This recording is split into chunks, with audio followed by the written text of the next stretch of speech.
Hello বন্ধুরা, কেমন আছো সবাই? আজকে একটা জিনিস নিয়ে চলে আসলাম তোমাদের মাঝখানে, ছোট একটা ভিডিও নিয়ে। আজকে কি রেসিপি করব দেখো।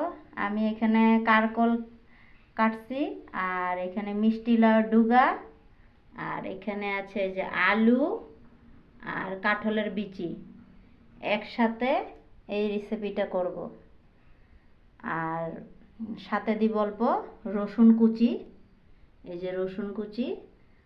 আর আছে এই যে আমি ফোড়নে দিয়ে দিছি কালো জিরা আর শুকনা লঙ্কা। দেখতে থাকো রেসিপিটা। এই যে বন্ধুরা, প্রথমে আমি রসুন কুচি দিয়ে দিলাম, তারপরে এই যে এখানে দিলাম দেখো কাঁঠালের বিচি, আর আলুটা প্রথমে দিয়ে দিলাম।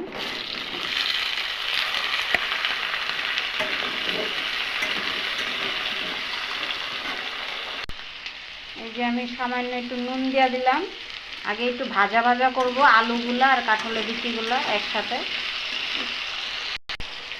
এই যে আমি অল্প হলদি গুঁড়ো দিয়ে দিলাম সামান্য।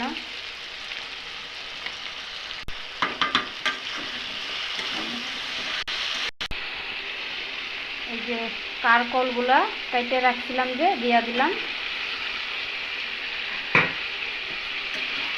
এক এক করে দিলাম, নাহলে মানে একসাথে দিলে জিনিসটা ভাজা হয় না ভালো করে। এখন এই যে লাউয়ের ডুকাগুলো দিয়ে রাখলাম, দিয়ে দিলাম আর কি। তোমরা এইভাবে একবার বানায় খাইয়া ট্রাই করে দেখো, অনেক সুস্বাদু হয়।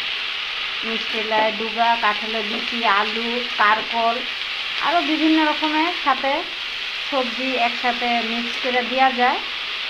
আমার এটুকুই ছিল, তাই দিলাম।